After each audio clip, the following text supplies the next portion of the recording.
Hello everyone and welcome back to Habib's English academy. आज का हमारा जो टॉपिक है वो रिलेट करता है हम सबकी लाइफ से, हम सबकी ज़िंदगी से और मोटिवेशन से।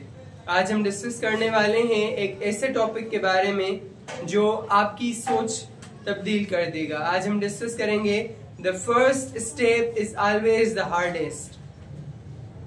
दुनिया में किसी भी एक्टिविटी में जो फर्स्ट स्टेप होता है, पहला कदम होता है, वो सबसे मुश्किल होता है। किस तरह से वो मुश्किल होता है?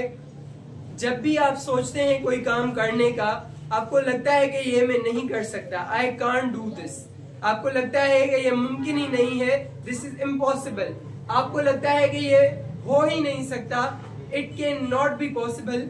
बट जब आप पहला कदम उठाते हैं तो सिर्फ तब ही लगता है कि ये मुश्किल है। फेसबुक पर, सोशल मीडिया पर एक पोस्ट दिखाई जाती है जिसमें पहला स्टेप, स्टेयर्स होती हैं, पहला स्टेप सबसे लंबा होता है। अगर आपने वो लंबा स्टेप भर लिया, पहला कदम भर लिया, तो फिर लाइफ बहुत आसान हो जाती है, बाकी स्टेप्स लेना बहुत आसान हो जाता है। फिर सिर्फ आपको डिटर्मिनेशन, अज़म, विल पावर की जरूरत होती है कि आपने दूसरे स्टेप्स लेते जाना है और आप कामयाबी की तरफ जाते जाएंगे, आप शोहरत की तरफ जाएंगे, आप फेम की तरफ जाएंगे, आप काम, एक्टिविटी, अच्छे कामों की तरफ जाएंगे। तो the first step is always the hardest. जब भी आपको लगे कि मैं ये नहीं कर सकता, just take the risk, take the risk. क्योंकि रिस्क लेने से दो चीजें ही होती हैं, या तो आप कुछ सीख लेते हैं, या तो आप कुछ सीख लेंगे, या आप जीत जाएंगे। तो आपके पास दो स्टेप्स हैं। अगर आप रिस्क लेते हैं, आपको ये कभी नहीं सोचना कि मैं फेल हो गया। आपने रिस्क लिया, आपने या तो सीखा या फिर आप कामयाब हो गए। तो always take the risk, risk लें।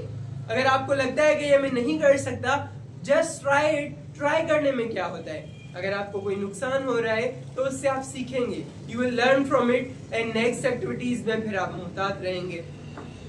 सो कोशिश करें तो कि जो फर्स्ट स्टेप आपको सबसे मुश्किल लगता है वो आप लें। Take that first step and you will see that you are successful. Thank you so much.